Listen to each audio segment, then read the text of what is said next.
think hydropower spent a good chunk of the last couple of decades worrying about other renewables that was us versus them thing, and I think that has been settled that it's an all of the above approach, and hydropower provides so much grid stability, reliability, flexibility. It's really an important part of our energy mix and our energy future.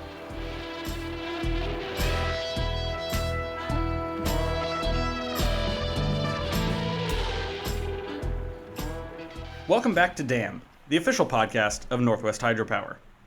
I'm your host, Austin Rohr, and I manage all things communications here at Northwest River Partners. Hydropower. It's carbon-free, affordable, reliable, and it gives us a lot to talk about. If you needed convincing of that, well, look no further than this podcast. Along those lines, there's so much ground to cover when it comes to the hydropower right here in our own backyard that one organization can't do it alone. It takes a water power village to advocate, educate, and conversate about the resource. And that's why today I'm excited to introduce the DAM listeners to our friend Brenna Vaughn at the Northwest Hydroelectric Association, also known as NWHA. Brenna, thanks so much for joining us today. Austin, thanks for having me. And thank you so much for all the work you're doing to bring this content out to listeners and to support that conversation and advocacy and communication. It's really important work.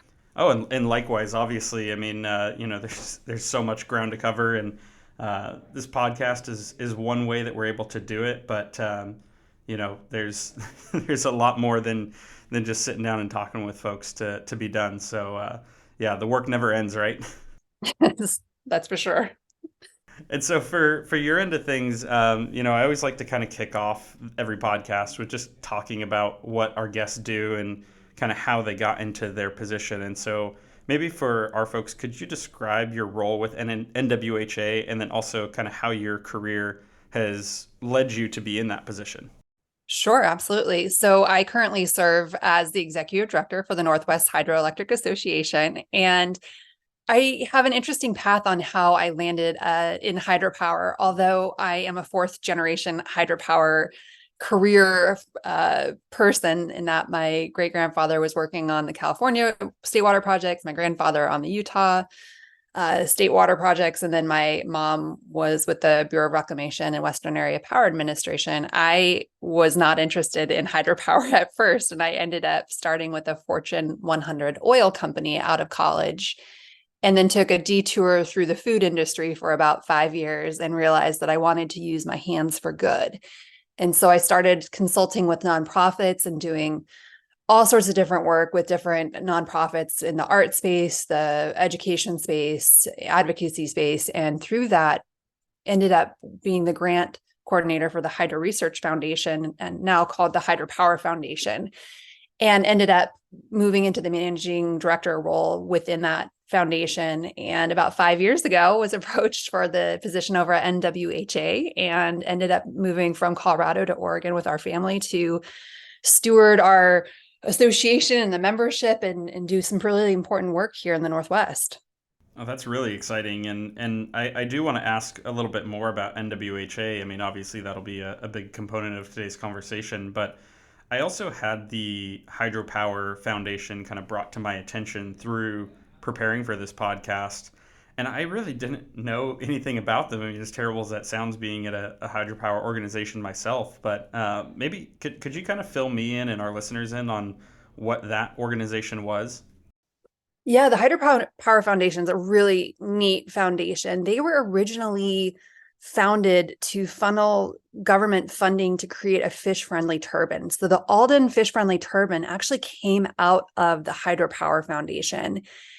And after they did that project, they were looking for other ways to serve the industry, and they've really gotten into workforce development initiatives. And so when I was with the foundation, I was working on the Research Awards program, which brought 75 graduate students from all over the US. I think it was like 26 universities in 23 states together to do hydropower research and present those findings at industry conferences. And I think there's a really big need to have graduate level students doing research for the hydropower industry. And beyond that, the foundation's gone on to do college level programs and really work on things like the Hydro Think Tank, which is a week long Shark Tank style event that they do at different utilities. I think they've done in the Southeast and the Northwest that I'm familiar with. And they continue to find different programs to do workforce development through competitions, education. And I think they're a really neat organization.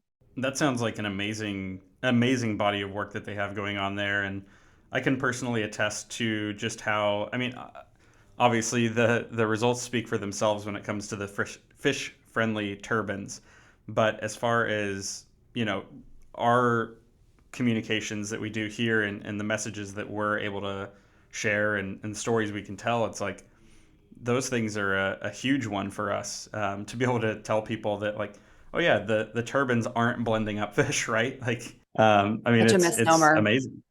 Yeah, Well, and yeah. it's neat to see that technology continuing to evolve. One of NWHA's members, Natel Energy, has gone out there and taken that technology from the Alden fish friendly turbine and is deploying that within their design work. And so they're seeing really high fish passage rates. It's just astounding to see that work fully formed and being deployed. It's just really incredible. Absolutely. And if I'm not mistaken, it also increases the efficiency of those turbines as well. It does. I'm not sure, for listeners who aren't familiar with the design, by modifying the blade structure on that fish-friendly turbine and changing how fast it spins, it's increasing fish passing through the turbines. And I think there's this misnomer that fish going through turbines are, these 24, 48-inch salmon, and it's not the truth. These are juvenile fish passing downstream. And so they're smaller fish and they can pass through these turbines. And there's a lot of work being done on fish passage to make sure that fish can pass through reservoirs and dams safely. No, it's really incredible, and I mean the results obviously speak for themselves. The high survival rates are amazing, and yeah, I it's funny today, for people out there who, I mean, I'm assuming most people out there probably have a Facebook account, but like, Facebook and a lot of these other social media apps and things, they have like memories on them, right? And so they will tell you, here's what you were doing X amount of years ago. And today's actually, it's been 9 years since I did my first dam tour, and went over and toured the Priest Rapids hatchery. And at that time, I was still in college and like had no idea I was going to go down this career path myself. But the Is that funny how thing you is, first found out about hydropower, is through that facility tour, or were you familiar with hydropower through other avenues in college? that was pretty much my exposure to it, which is so, my background is like similarly, my family's been involved in public power and utilities and things like that. And my grandpa's been working in it for a long time, and he's a consultant for a few of the utilities in the region. And so this was kind of part of his consulting work, is like to set up this hatchery tour. And he's like, hey, you've been doing a little bit of work, helping me out with my consulting business and everything, and taking some notes for me. And if you'd like to come out and see it, why don't you come out and check it out?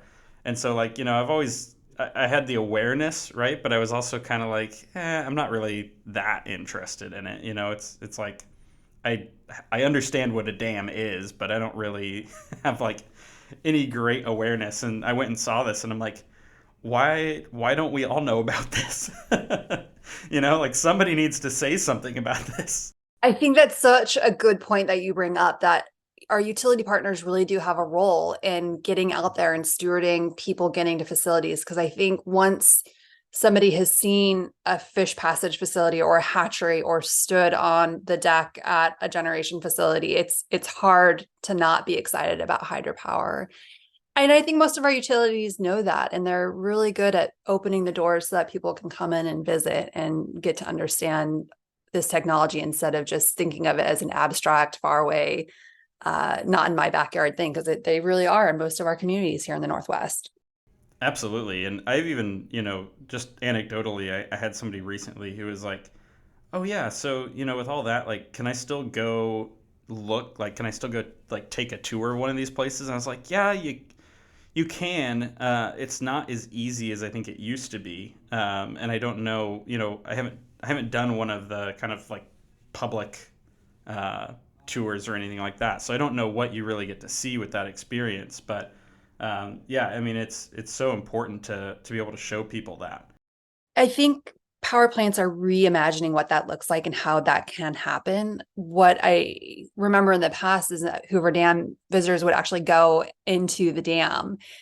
And now it's just this empty public hallway space that, is closed off to visitors, but they can go up on top of the structure still. And here locally, I know Bonneville Dam has a really robust public interfacing space where they can see the locks, the dam, the fish passage, the hatchery, and then the historical cultural resources that that area is protecting. And so I think there's some really good models out there on how you can open up to visitors and explain the technology and show them how it works without getting into security risks or causing fish to be harmed by having people grabbing fish out of fish passage or something like that. I don't know, but there's a lot of people worried about how to have people in their facilities safely. Yeah, yeah, and I mean the concern is definitely valid, but yeah, I think things like being able to see what the turbines look like, or getting to see the fish passage in the hatchery facilities, like anyone who's saying oh, I heard that the fish ladders don't work, it's like go over there during the fall Chinook run, right? And it's like you'll never see more salmon in your life. So it is really impactful, and to kind of tie it all back together, the really funny thing is I remember on that tour when we went in, we were looking at the turbines, and you're in this, I mean, room that you can't even really comprehend the size of. They're explaining that the turbine makes this incredibly slow rotation. It's not like it's this spinning blade like a blender, right?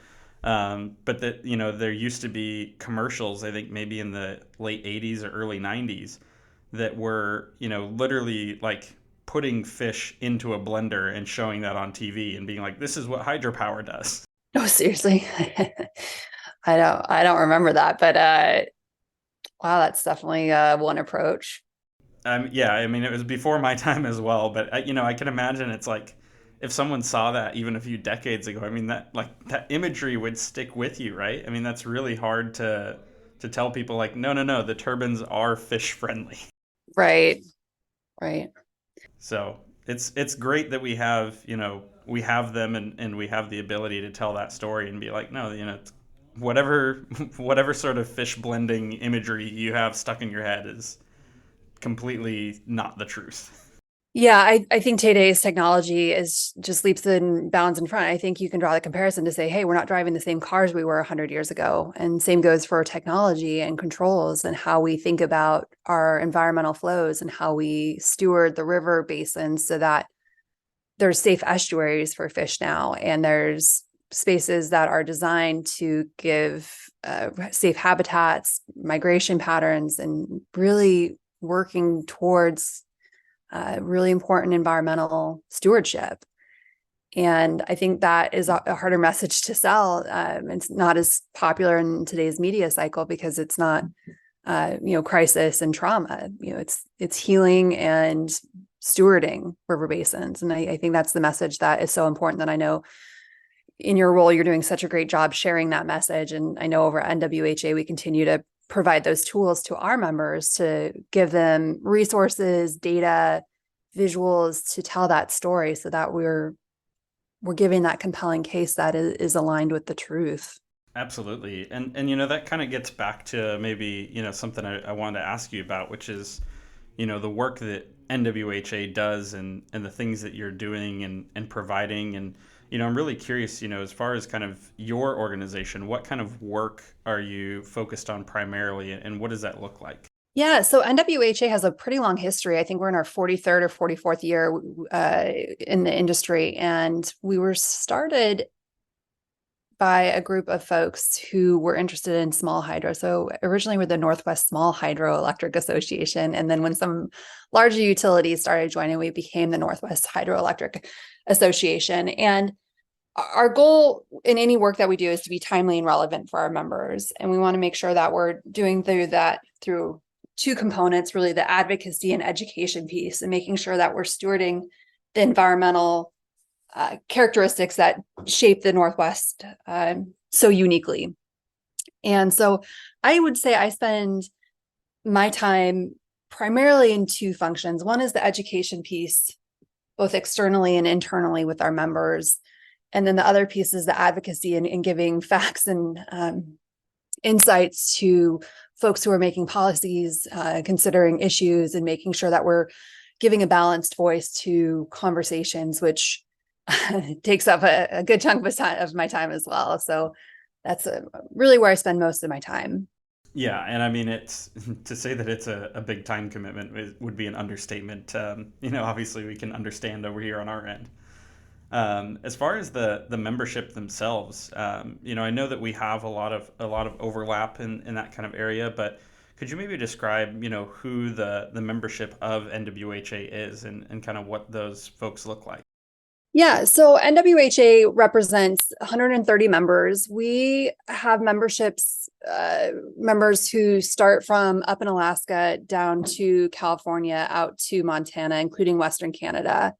And we see that membership split between two main areas. One is the utility partners. We have both small and large generators. And then we also have consultants and single shingle consultants and service providers for the hydropower industry. So we're split really half between those two groups. And so within the 130 members, we support roughly 2,000 individuals within those memberships.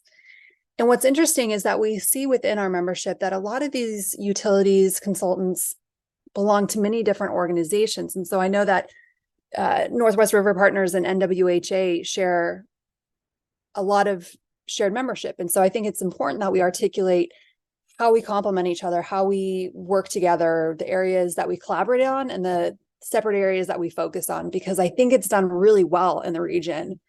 And I'm happy to dig into that a little bit more if you want to, or I can share a little bit more about what NWHA does, on a day-to-day basis. Yeah, no, I'd definitely be curious to hear more about that. And I also think too, one of the things that comes to mind as well is we do have, I would say, maybe a good connection when it comes to maybe some of the more industry focused side of things. But I think that's maybe an area where we're not as involved as, kind of connecting with maybe the people that are in the business of kind of operating, maintaining the actual facilities themselves.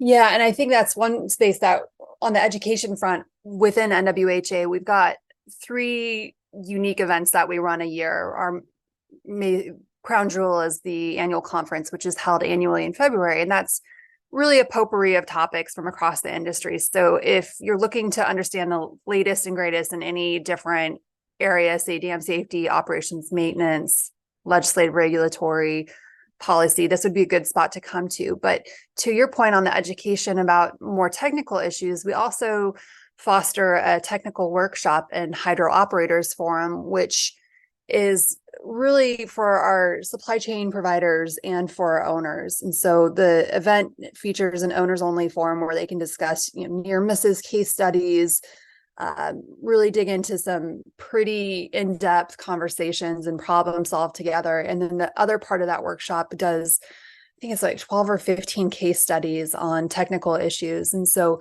the education piece, when I say education, we really spend most of our focus on how do we make the sum of the parts greater than the individual. And so if we can take a lesson learned from one of our utility partners and give it to 30 others, we're all better off for that. And so I believe that making sure that we're educating each other, that we're sharing case studies, getting out there and talking to each other and providing those curated connections is really important.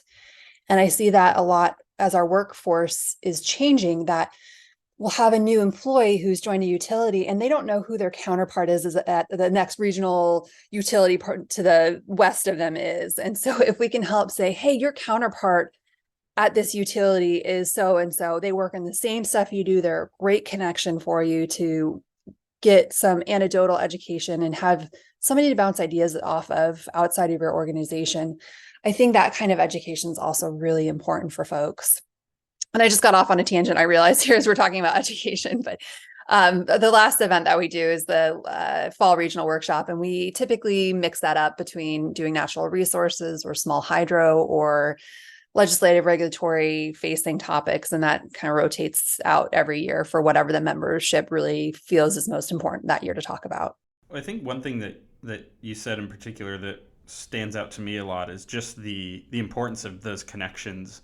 And I think that that's maybe something that I have personally experienced in kind of the hydropower advocacy and education space, is that the connection that our organizations have with other organizations and with our members in public power and with different people across different agencies. I mean, the the collaboration and the really united work that we're doing has made it really easy for folks to either jump on board or participate or get the materials they need or whatever it may be.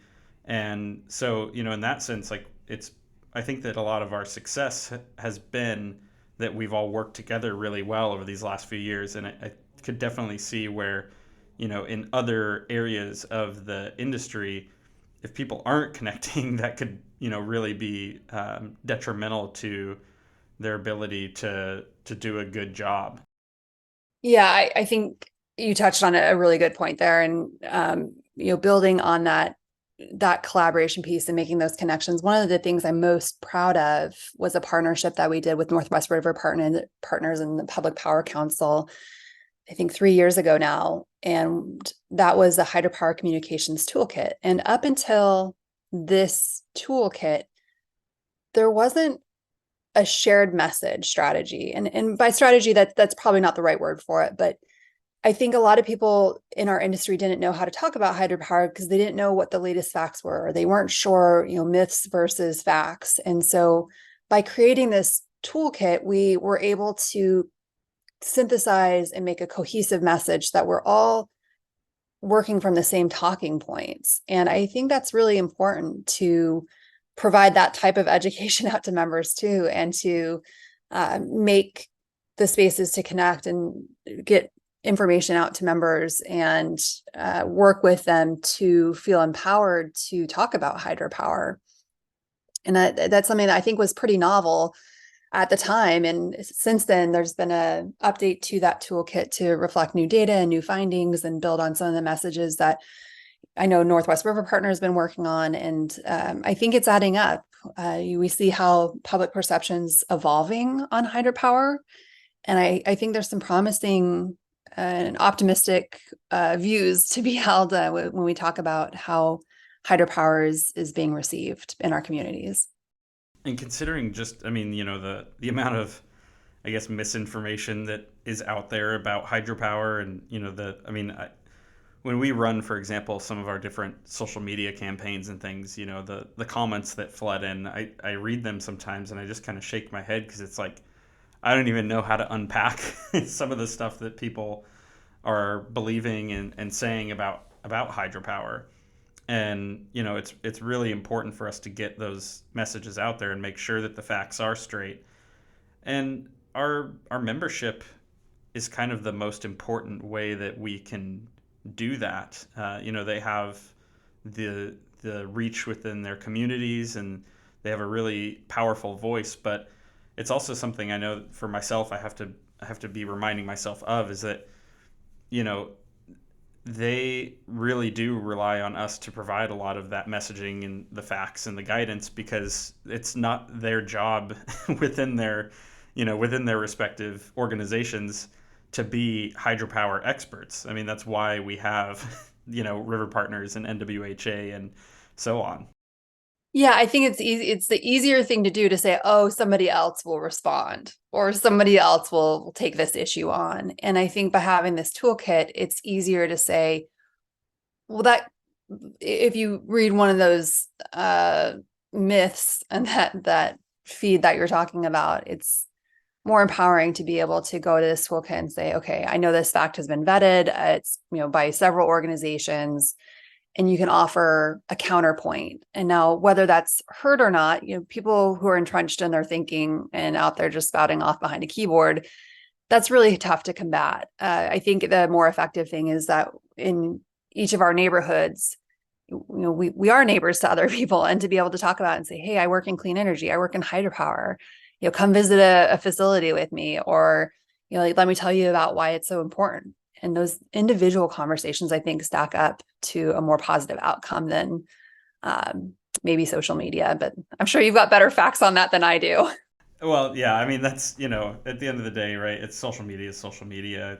But I don't know if you've noticed this, but it's something that I've definitely taken note of within at least maybe the last year to 2 years, is that, as far as some of those myths having kind of a mainstream, um, I don't know. I guess it's like there was stuff out there a few years ago that seemed like it was really prevalent in different spaces, whether it was social media or traditional media or what have you. And it seems like those messages aren't being really touted out there anymore. People have kind of backed away from it, of like, oh, well, the facts have really dispelled some of those. And so, that, they've had to go back to the drawing board, maybe, as far as like, okay, how do you, um, how do you take some of this stuff apart without saying something that's just blatantly wrong? Yeah, I think you're right on that. And I think that is a testament to the work that all these associations are doing in the region to say, here's facts, and, let's look at science instead of opinions. And I think there's some positive things happening, but I don't think we're anywhere close to solved. I think, in recent work you've been doing, you could share that with listeners as well, that there's still a lot of challenges and a lot of work to be done in that arena. But it is starting to stack up, I think. And I think it's in part to all the efforts of these great members that we both share, and um, the commitment to clean energy. Yeah, it's definitely one of those things. It's like, just because you see ground being made doesn't mean that, like, we've won. We, stick our flag in the top of the hill and call it a day. I mean, it's more kind of like tug of war, right? You gain a little ground, you lose a little ground, and but it's kind of an ongoing thing that we just have to keep working at, and make sure that, as you have pointed out, the facts are straight and they're available, and it's like we can we can argue about a lot of things when it comes to the opinions of what to do, but when it comes to just the numbers themselves, they're kind of indisputable. I think hydropower spent a good chunk of the last couple of decades worrying about other renewables, that it was us versus them thing, and I think that has been settled, that it's an all of the above approach. And hydropower provides so much grid stability, reliability, flexibility. It's really an important part of our energy mix and our energy future. And so now that we're not spending so much effort waving the flag that, like, no, hydropower is clean energy, like, it's been established. You hear it more and more often. When you hear legislators talk about renewable energy, hydropower comes up more in that list. And so I think I'm optimistic. I think we're making advances, but that then, like you said, the tug of war of every time we think that we've made progress, then, some weird tidbit or opinion piece comes out that we have to spend all this effort giving facts to and science to combat. And that response doesn't necessarily receive the same airtime as the original opinion piece did. And that's very challenging for the hydropower industry. Yeah, it definitely is, and it's not unique to our issues. I think that, especially with everything that's going on in the world recently, you see that a lot, where maybe the initial story breaks and it's one thing, and then later on the kind of all the facts come out, but by then everyone already read the headline of the initial story, so they don't really care so much about the whatever came out after the fact. And that goes for kind of all sides of all issues. It's like, there's a lot of work that has to be done to really focus on what's true and factual versus, I think as you mentioned earlier, kind of what gets people riled up and gets their attention. And, they're definitely um, not the same thing more often than not. That's where I think Northwest River Partners is really great at getting out there and taking on the emerging late breaking news pieces. And I think where NWHA shines is that we're tailing our communications out there on the steady state stuff where we're getting out in front of educators. We've got a partnership that we do with the Foundation for Water and Energy Education, where we support a teacher training, and I think you do as well, to educate K through 12 teachers on hydropower, so that there's science and hydropower being taught in the classrooms with a really hands-on approach, where they have a water wheel that actually generates power from a faucet. And I think teaching kids early and often about hydropower is a really good way to provide context, so that we're not getting to students as they're in high school or even college with an introduction to hydropower. And I think the same goes for elected officials. I know last month we had an elected official join us on a tour of a Swan Falls out in Boise, Idaho. And I think those visits are really important too, because the more we can show off hydropower and its role in the energy landscape, the more productive conversations we can have with elected officials. And when it comes to the media, I think it's interesting to see what the media is picking up on. I think maybe a week or two ago was contacted with the question, like, is the Northwest running out of power this year?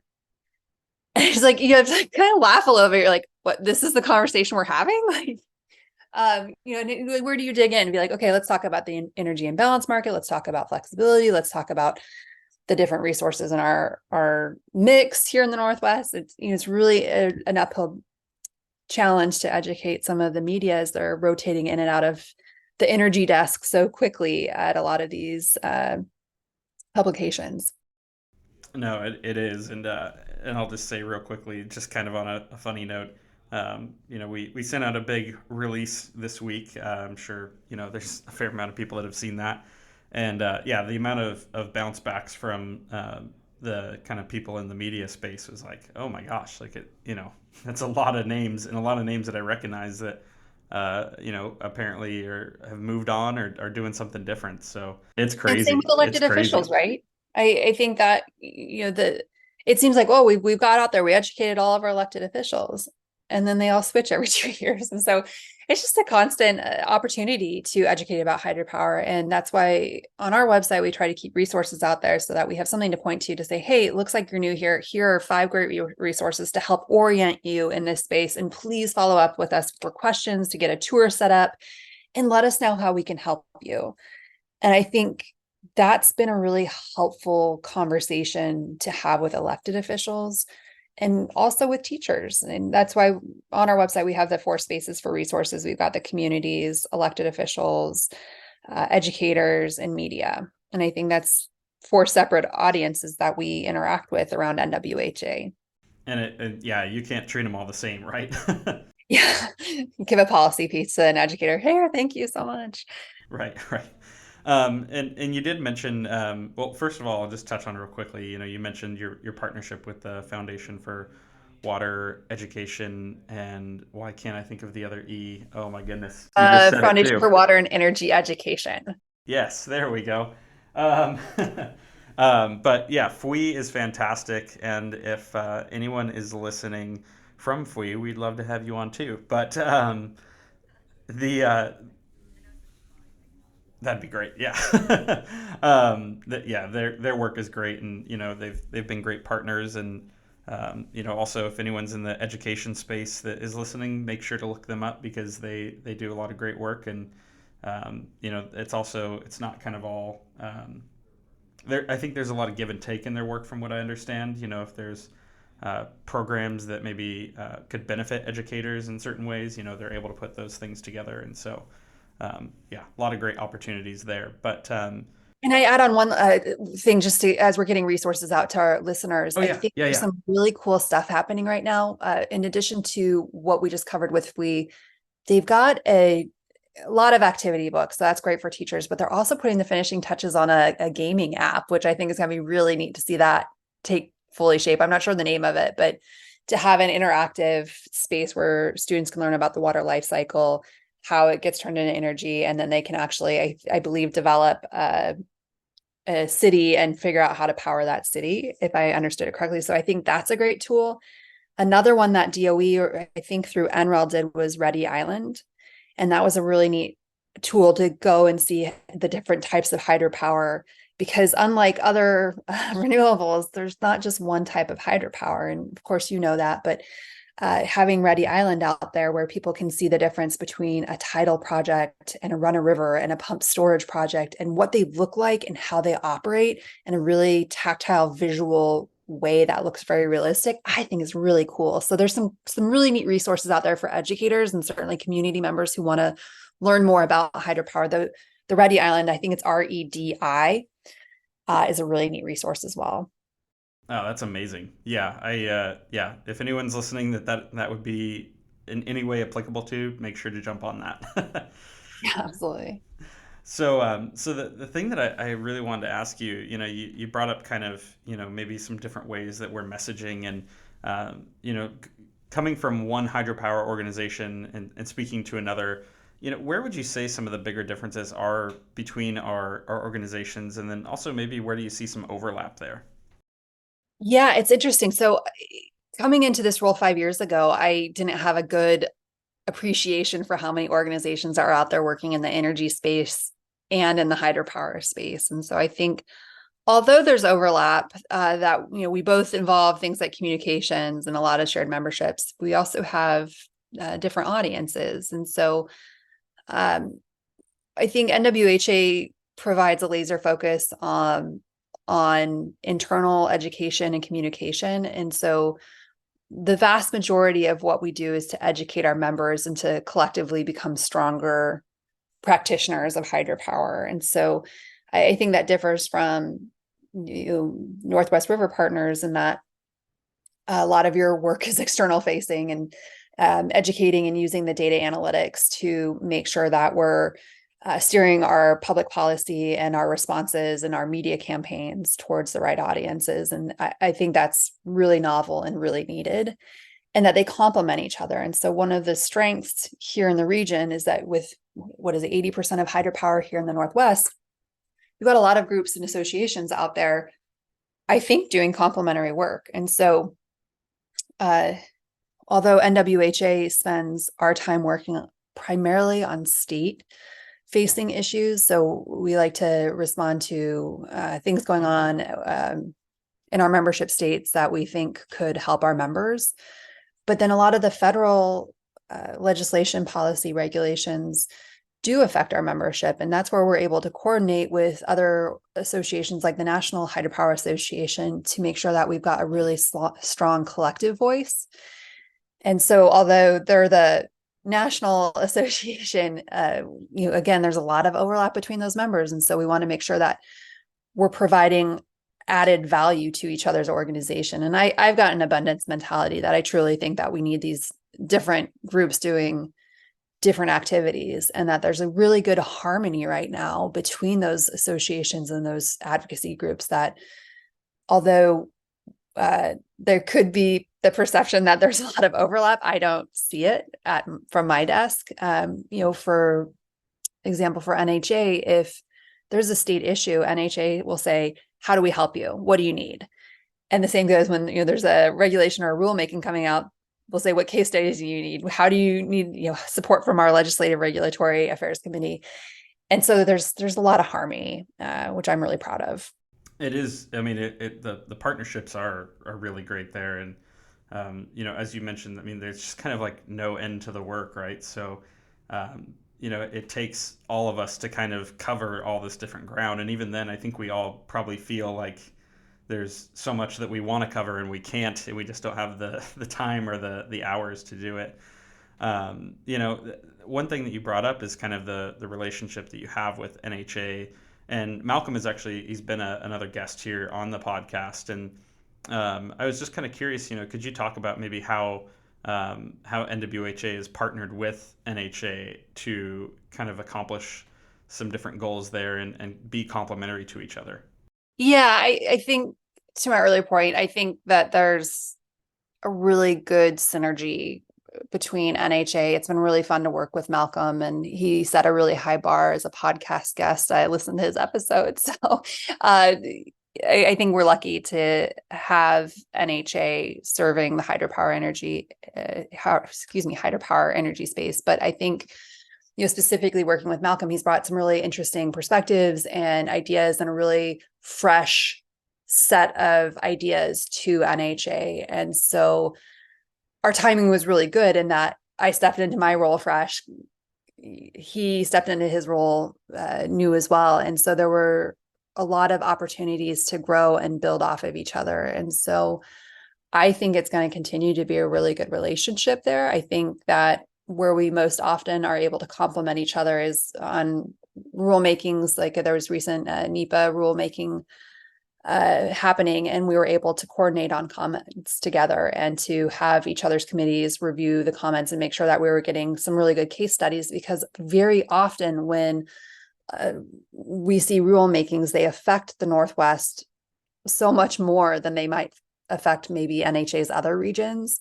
And so it's important that we do collaborate and that we make sure that we're giving case studies, examples of when rulemakings have affected hydropower, both positively and negatively, so that we can educate legislators as they're trying to come up with rulemakings, or, as these agencies are trying to come up with how to implement projects, regulations, and it can get really complex. And they've got a great staff over there.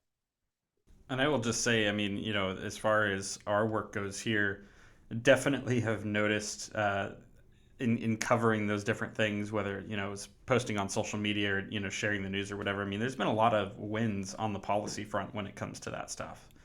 Yeah, I think we've got a lot of the right folks in the right seats. And that's really what it takes to move policies forward and regulations. And I think it's a really unique time in our industry. There's so much federal funding coming out in so many different vehicles. And that's a testament to a lot of the groundwork that took many years to lay. And so that now we can capitalize and modernize our fleet of hydropower and bring it up to today's standards in some cases. I think it's a really good opportunity, a really great time. I interrupt this podcast to bring you an advertisement from none other than ourselves. What if the Northwest suddenly lost all hydropower? Half of our local energy would immediately disappear and be replaced with dirty fossil fuels. Greenhouse gases would rise, along with our electric bills. Because without hydropower, 80% of the Northwest's renewable energy would be gone. Thankfully, hydropower remains abundant, affordable, and 100% carbon-free. Our power is water. Learn more at northwestriverpartners.org. Now, back to your favorite water power podcast.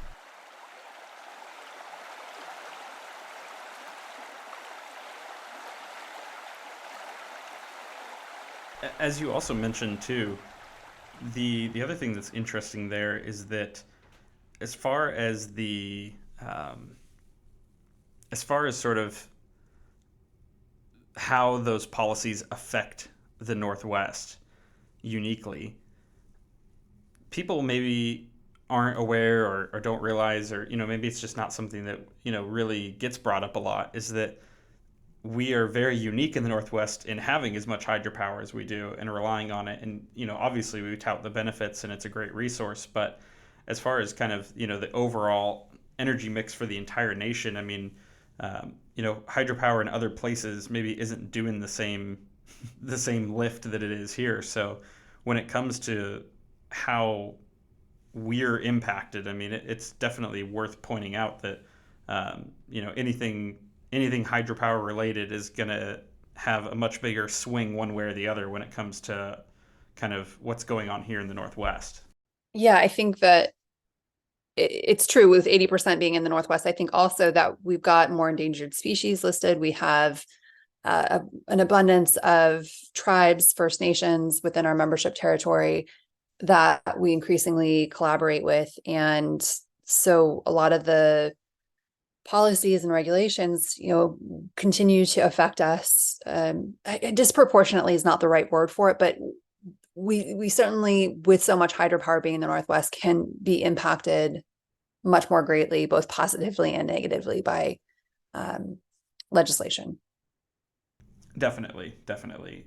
As far as kind of maybe some of the challenges that you see on your side of things, I mean, what typically ends up being kind of the hurdles that you have to leap as an organization? Yeah, and I'd love to hear your thoughts on that as well. Let's see, challenges. So maybe I would put it into, let's call it 3 or 4 buckets. One of them that we just covered was that all the government funding that is coming out, getting that into projects right now is really going to be a challenge because we have such a trim workforce. We've got a lot of baby boomers leaving the workforce, and all of this money coming down the pipeline at a speed that we need to figure out how to do it. And that to me is a really big challenge that I think our industry is facing. And then to that same point, building on that, the second area is workforce. And I'm sure you've tracked the workforce issues with many of your guests already, but we've got Gen Zs coming into the market, into the career space. And they're such an interesting group. And I'll go off on a quick tangent here, but something I've been tracking recently is a lot of Gen Zs are what I think of as hybrid professionals. And that's actually a term that's out there.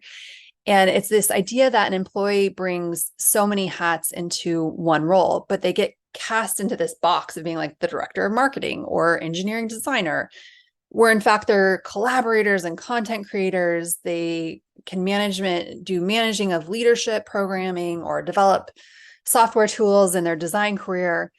A lot of really cool stuff, but we're not capturing that in these titles. And so as we see Gen Z entrants fulfill the boomers who are leaving the workforce, I think there's a challenge that leaders and managers are needing to evolve their thinking on staffing, on remote workforces, how to embrace technology in a safe way, and then identifying those ways to recognize Gen Z's ability to bring these hybrid roles into the workplace. An example on that is we've had this really incredible membership registration coordinator that works with NWHA. And you can pull like the most picturesque image to mind of, a Gen Z person. He's incredible. And he was able to jump in recently and create this extraordinary social media content and videos because I asked the question like, hey, are you passionate about social media? And he was like, oh, absolutely. I love doing video edits and overlaying the words on it. And so we were able to tap into this passion. And I would have never known that if I was just like, well, he's an administration coordinator. And so I don't know, maybe his hybrid title could be something like administrative captivator or membership futurist or, something like that. But it's a cool concept. And I guess if listeners want to learn more about it, there's a book called More Than My Title by Dr. Sarah Beth Burke. It's a good quick read if you're interested in that. So sorry, tangent there. So that's kind of one challenge that I think is the workforce side and Gen Z coming into the workforce full force. Other areas I think we're spending a lot of time in trying to figure out is how to manage the changing federal regulatory landscape. A huge challenge is that the rules are changing faster than we can implement projects. And so we'll get into getting a project licensed, and then the rules of the game change halfway in. And it's hard to go to a lender and say like, hey, I want you to help us, let's take it to like build a house as an example. I want you to help us build a house. But a month into building the house, you're like, okay, but we're actually going to need to build a bridge at this house. And the lender's like, well, I'm not sure if we want to do that. And, on and on, where we get into uncertainties, and lenders have a hard time with that really long timeline to build something and that uncertainty. And so because the cost to build and upgrade hydropower is so much more cost than perhaps other renewables, we need to have some certainty with financing and some certainty with the regulatory landscape. And we're making progress towards that, but it's a big challenge. So that's It's kind of the third challenge.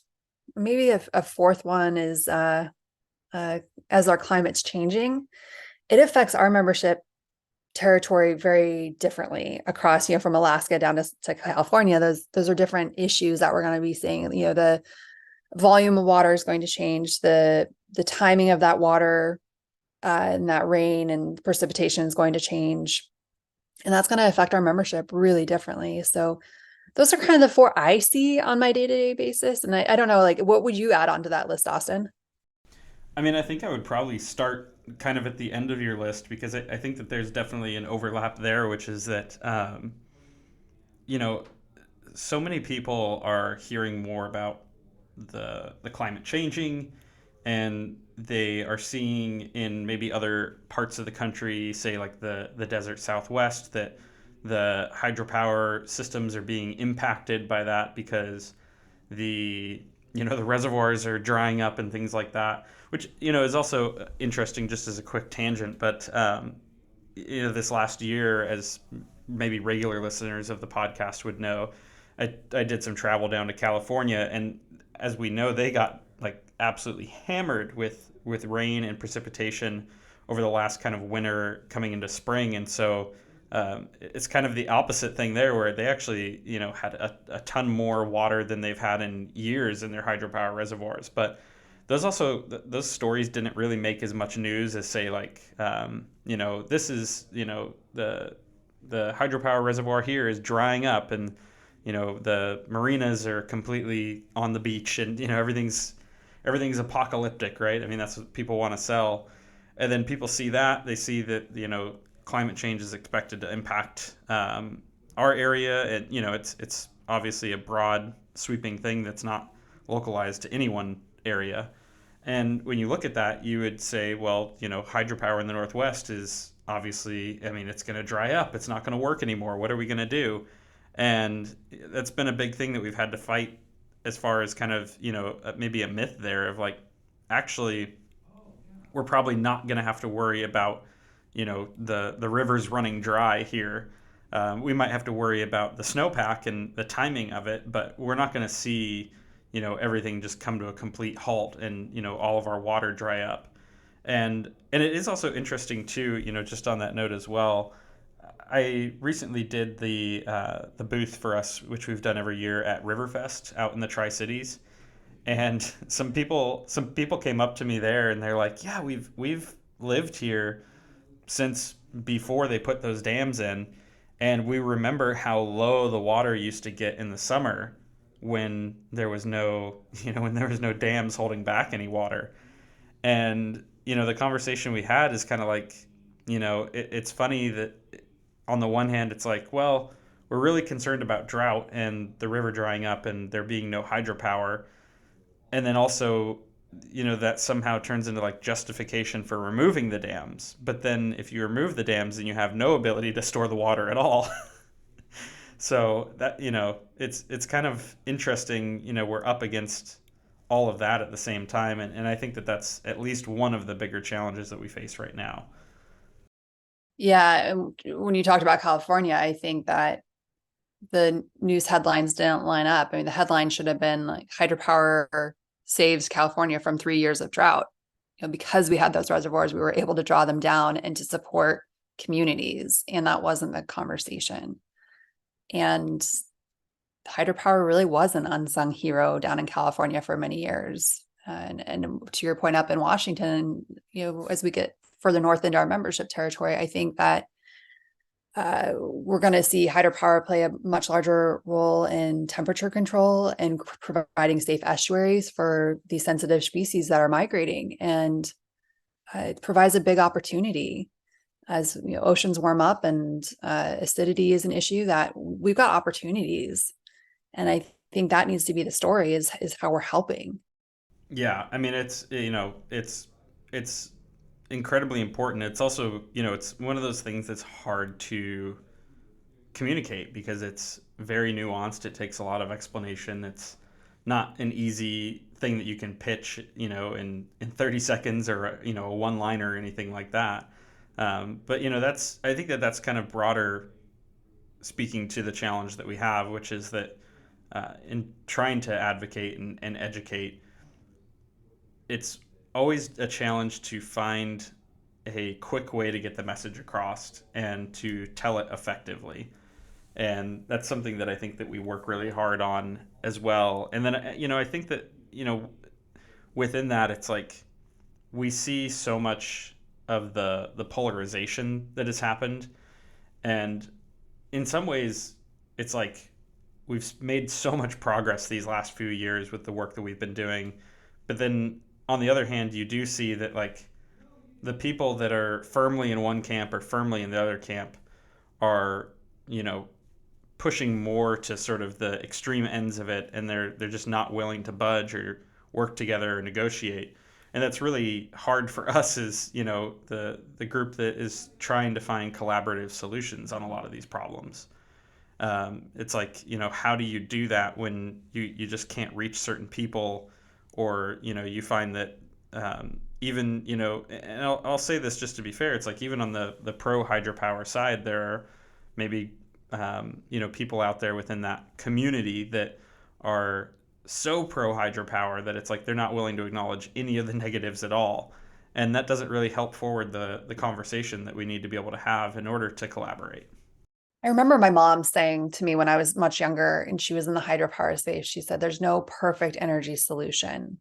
She said they all have benefits, they all have drawbacks, and it's just weighing those. And I think that message needs to be heard on when you get some of those really extreme ends, that it's hard to sway opinions on those ends. It is. And, it's also, it's interesting because, I had some volunteers out with me at Riverfest this year, and really appreciated those folks taking the time to help out with our booth and be present, and some really great members from, the community that stepped up to do that. And, as we were kind of sitting there talking, and, they're aware of the issues, but they also wanted to be able to learn more about everything. And, so we're having different discussions and whatnot. And, I was explaining some of the challenges, even just with, kind of the things that we're up against in terms of maybe the more extreme ends of the anti hydropower messaging and how prevalent it is. And, you start explaining to them, like, there's companies out there, and they have storefronts with anti hydropower messaging in the windows, and, there's events, and, there's a whole machine that's like dedicated to taking down the dams. And they had no idea about it. And it's like, oh yeah, like this is, I mean, it's not like we're just out there doing this for nothing. Like there really is a big movement to try to dismantle the hydropower system. And you can argue about whether or not that is the right thing to do, or you can argue about the motivations or the opinions or whatever. But ultimately, when it comes to our work as a pro hydropower organization, we're kind of outnumbered on that front. And so, the amount of work that we have to do, and the amount of time and energy that we have to commit to confronting that, is pretty tremendous. It really is. And I think it takes a lot of energy to convert one person's mind or to educate them on some of the realities. It's so easy to have a pro hydro message in a window front, but then when you get in there, you're like, wait a minute, but the recreation that you so enjoy is hinging on having reservoirs and hydropower and protecting species and having fish hatcheries, and a lot of the ancillary benefits of having a hydropower facility in your community aren't getting the light of day to these storefronts. And so it is a challenge. I still remain hopeful and optimistic about it. I think we've got a lot of Gen Z people coming up who hopefully we've been out there in the schools long enough and out in communities talking about hydropower that you see the all of the above solution. And I'm hopeful that they're going to continue to find ways to enhance our technology and to bring out some new opportunities. And when I think about the opportunities, I think about I was out at a small irrigator this spring, and he was asking about locating hydrogen production on their hydropower site. I think that's really fascinating. Like, how do we leverage these sites to bring different energy online? And how do we take existing infrastructure and bring hydropower onto that? Or are there opportunities for small hydro run a river? There's some really neat technology out there where I think hydropower might go unnoticed on these river basins for some projects. So, I think there's still a lot of opportunities. So I think overall, I'm pretty optimistic. Yeah, yeah. No, I mean, at the end of the day, it's the one thing. It's like, people might hear us talking about this, and it's like, oh, we're trying to, educate these people, or we're trying to, change minds or whatever. And it's like, it's not about, you know, sort of getting a win of like, oh, we got that person thinking differently. But we have we have kind of the numbers on our side, right? I mean, we have the facts and the stats, and as long as we kind of rely on that, ultimately, it's not as if we're trying to change opinions with opinions. We're just trying to share kind of the real underlying message of what hydropower does, who it serves, what it's able to accomplish, and the same thing as you mentioned with like the hatcheries, for example. When you're able to tell people like how many salmon we're able to put into the system, and what we're able to support, and the habitat and the estuary work and everything. I mean, it's all really important that we can raise awareness about these things, because at the end of the day, they're just the concrete facts of it, right? So, if people have that, at least they can do what they want with it. But we're arguing about what we feel should happen one way or another. It's much less productive. Mhm. I think it's best iteration are up in our Canadian Western Canada membership that like, when people get their electricity bill, they don't call it their electricity bill, they call it their water power bill. And I think like it's so fun to like see that potential to say like, hey, once people are fully educated and see the benefits of hydropower, there's going to be a positive reception to that. And I I've gotten the opportunity to see it up in Canada, so it's possible. Oh, that's awesome. I'd never heard that before, but yeah, I think that maybe maybe we could benefit from trying to do something similar there. Yeah, for sure. So, looking ahead to kind of the future, and what you see, kind of where we're headed in the hydropower space. I mean, what kind of challenges do you see coming up for the system, and also what opportunities? I know you mentioned kind of the labor thing, and I think that's a big upcoming one. But I mean, are there other areas where you see maybe some policy challenges coming up, or maybe messaging challenges, or or are there good things ahead? Are there lots of positive opportunities coming our way?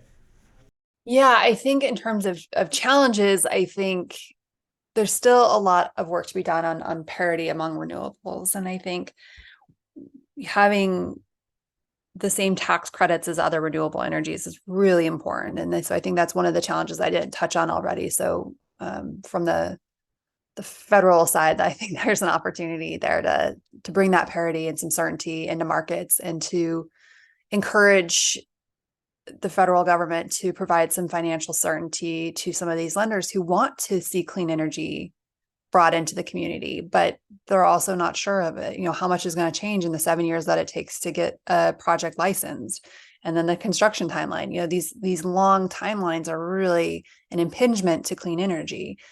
And I'm not saying sidestep these regulatory processes, but how do we streamline them so that everyone's got the same decision-making timeline, that we've got one authority overseeing the process, that we have efficiencies built into the regulatory process so that there's that certainty, and that people feel more confident funding them. And that, I guess, ties to then an opportunity that some of these projects are very financially intensive, like pump storage hydropower, where you've got likely two bodies of water pumping power up during low demand times, and then releasing it during high energy demand times. That's going to help with that reliability piece. When they built a project out in Colorado, they built it because they knew it made sense, not because it financially made sense, but they knew that having Cabin Creek was going to be a really important thing for the energy grid in Colorado and the region. And I think we're seeing that more and more, that people are waking up to the reality that our energy demand curve keeps shifting and becoming more extreme. And so if we can get that financial certainty, then we can go out and we can develop these pump storage projects, and we can, I think there's over a handful of them in the region that are in the permitting process and going through the licensing proceedings to get implemented. And it's going to be a really good attribute to our energy system to have those installed and helping support our grid. So I think that's one of the opportunities. And I guess dovetailing from that opportunity, I think the Northwest has done a really good job on creating a pretty robust energy imbalance market where we're shifting loads and power needs among the region. And it continues to become more robust. Other utilities keep joining onto it. And it's making us a much stronger, resilient energy grid here in the Northwest. So I think there's an opportunity to make that even more robust, even smarter, and figure out ways to bring smaller loads into the mix, because I'm not sure how many large generating facilities we'll see implemented here in the Northwest during my tenure here at NWHA. But where I do see the opportunity is these irrigators and small utilities really do have a lot of opportunities that they could bite onto and to bring energy onto the market. And so how do we steward that process and help them, get it onto the grid and then get off takers off the grid? We're seeing some successes with direct purchase agreements with some really neat software companies, with people who need a high demand for electricity who might be interested in working with some small hydro folks. So I see there being a lot of opportunities like that, but I'm certainly, what are you seeing as opportunities? I think a lot of what you spoke to is probably similar to what I'll say, in the sense of like we've covered so many different kind of new and upcoming technologies, and not to say that all of them are truly new, but as far as the developments and advancements they've made, and then bringing those to the Northwest and actually implementing them. We've been covering a lot of that here on the podcast, and I think that those opportunities, especially when you see how they can be paired with hydropower, whether that's pump storage or hydrogen or small nuclear, or one of the more interesting topics we've been covering here is like the different microgrids and the way that those can be utilized and implemented. There's a lot of really great things going on in that space, and I think that it kind of speaks to, again, just how useful hydropower is, because no matter who you talk to or kind of what angle they're taking, there seems to always be a way that you can tie it back to making it a good partner to the existing hydropower projects that we have.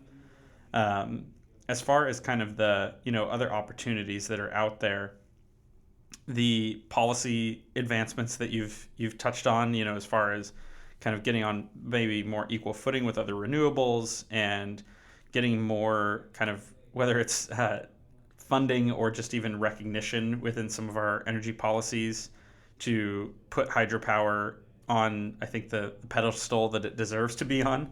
Those are really, really hugely impactful to the region and kind of how we move forward here.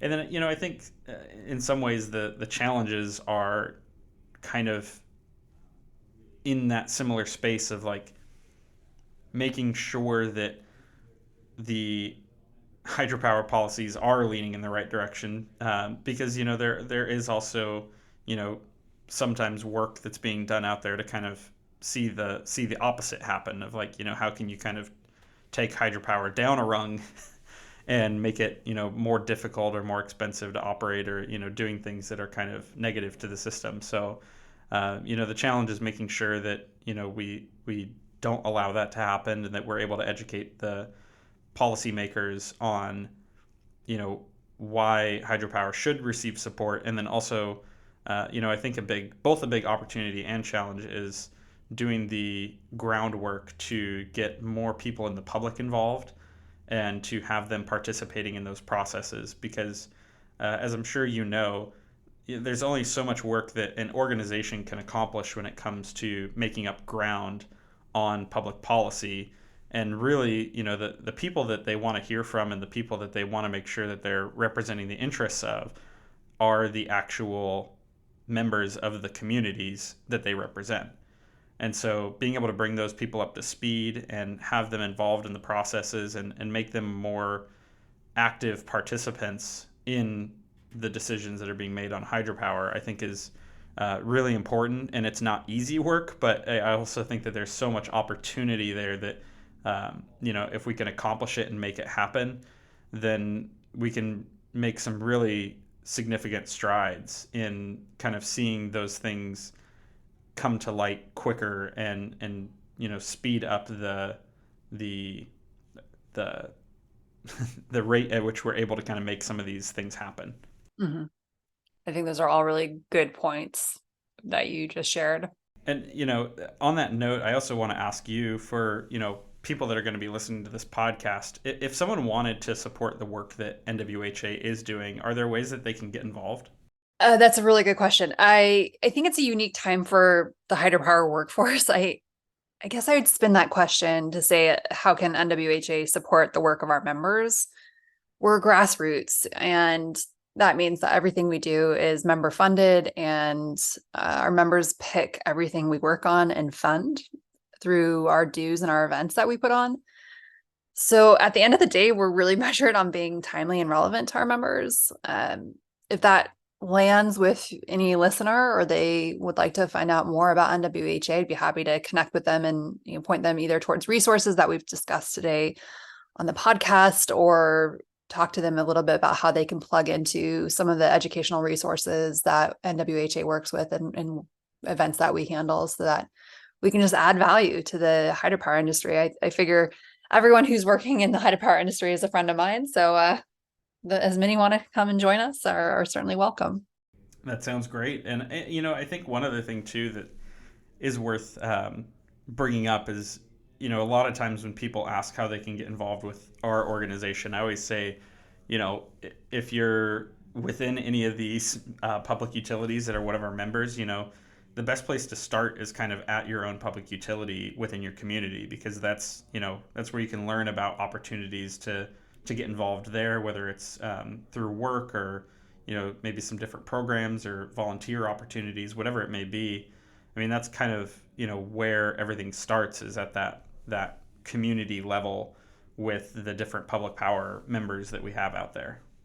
Yeah. And if listeners want to jump on nwhydro.org, there's a program that we have fostered called the Hydropower Ambassador Program.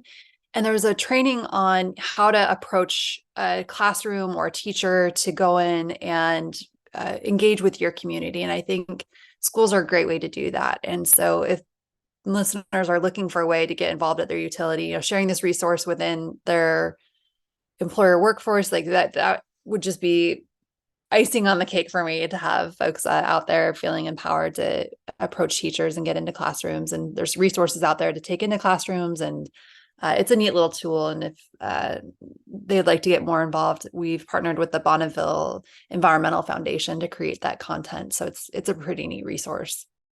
Oh, that's awesome. Thank you for sharing that with our audience. As we're kind of winding down here to the end, I guess, the question I wanted to ask you, we've covered a lot of different ground, but, if you had any kind of key takeaways that you wanted to leave our audience with as far as, today's discussion and kind of the state of Northwest hydropower, so to speak. I mean, is there anything you kind of want to wrap up on there? Sure. Key takeaways. I think that the message I want folks to walk away with is that there's a lot of passionate people working in hydropower. I think you can hear from Austin today how much knowledge you have, and how many resources there are available to these passionate people that work in hydropower. I continue to be blown away when I go out and visit facilities and projects, how many people care so deeply about their communities, about the energy landscape, and about their project. I remember visiting Tacoma Power about this time last year, and there was a fish hatchery biologist that was lovingly caring for thousands of juvenile fish in these tanks, and he was planning on staying up until 2 or 3 just to make sure that they could measure the temperature, make sure that the timing of the temperature change in the tank was going to be perfectly correct to get them ready to be released into the river here the following week. And like that level of passion, where there are people who are going to stay up all night long to make sure that the fish are entering the rivers that we care for. I think that's the unsung heroes that we get to work with here at NWHA. And so I hope people walk away feeling optimistic that there's a lot of opportunities, that there's a lot of hardworking people like Austin, Northwest River Partners, NWHA, the National Hydropower Association, that really care about making sure that we've got a really good, clean, affordable, reliable hydropower future. And I'm just really impressed with all the work that everyone's doing. So those would be my hot takes.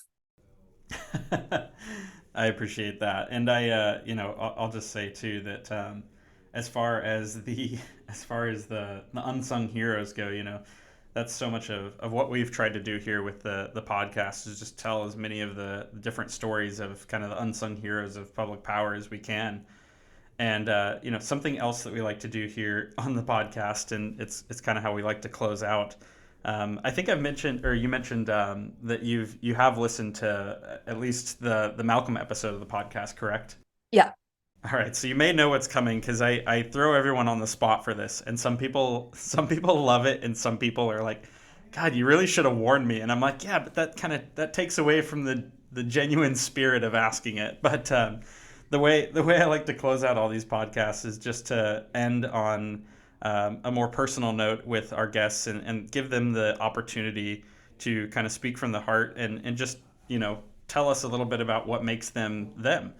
And so the way I do that is I ask everyone to kind of give us a little bit of just general life advice, unrelated to kind of all the work stuff and the hydropower, messaging and all that, and just kind of get back to, what speaks to them, and what's something that is important to you. So if you don't mind giving us a little bit of advice, we'd appreciate it.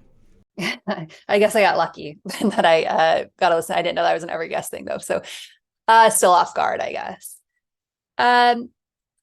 So one thing, life advice that I have been served so well by is the idea that when I entered the workforce, I thought I could only be one thing. And I was a really hard worker, showed up to work, and then I had a kiddo, and I really wanted to be an awesome parent too.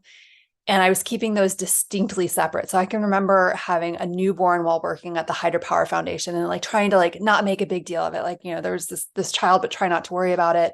They won't fuss during the call. And the message I would give to other folks in our industry, or even general listeners, is that I think it's really important to bring authenticity into the workplace. And so I put out there in any bio and any public facing thing that, I'm known for 4 things. I'm a clean energy advocate. I'm also big on philanthropy. I am an investor, and I'm a mentor, and those can overlap and intersect. And so I could be mentoring somebody in clean energy.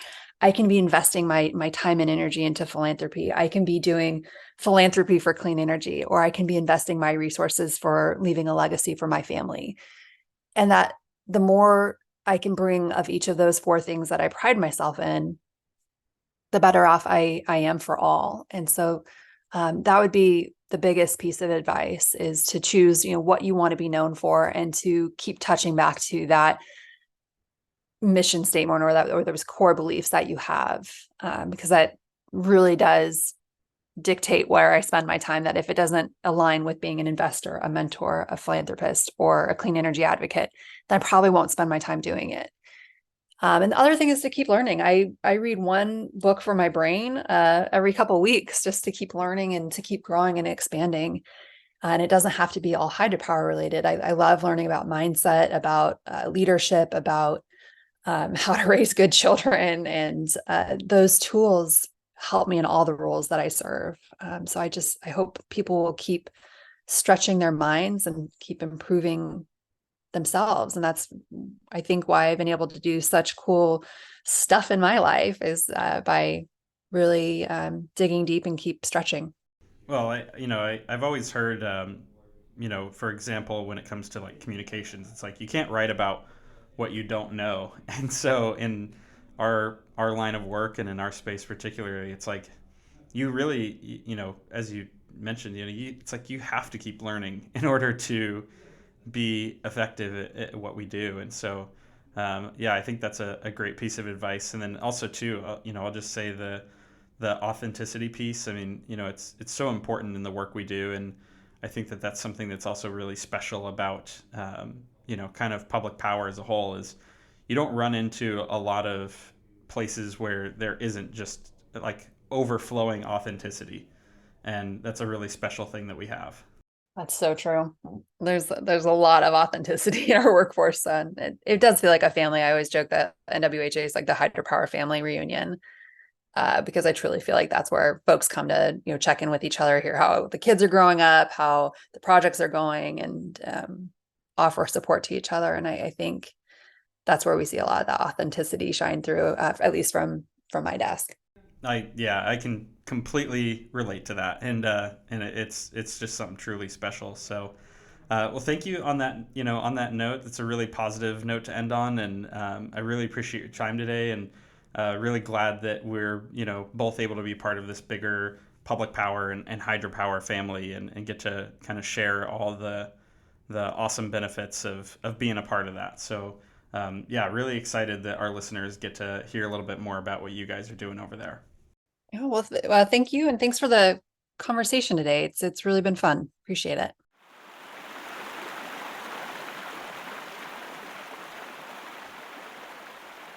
If you ever wanted some insight into the world of hydropower advocacy, this podcast was for you. And if not, well, I hope you still enjoyed it. Brenna and NWHA do some amazing work, and if you're not already keeping up with them, I would definitely encourage you to do so, as the hydro-loving audience that you are. Go give them a follow on the socials and let them know that I sent you.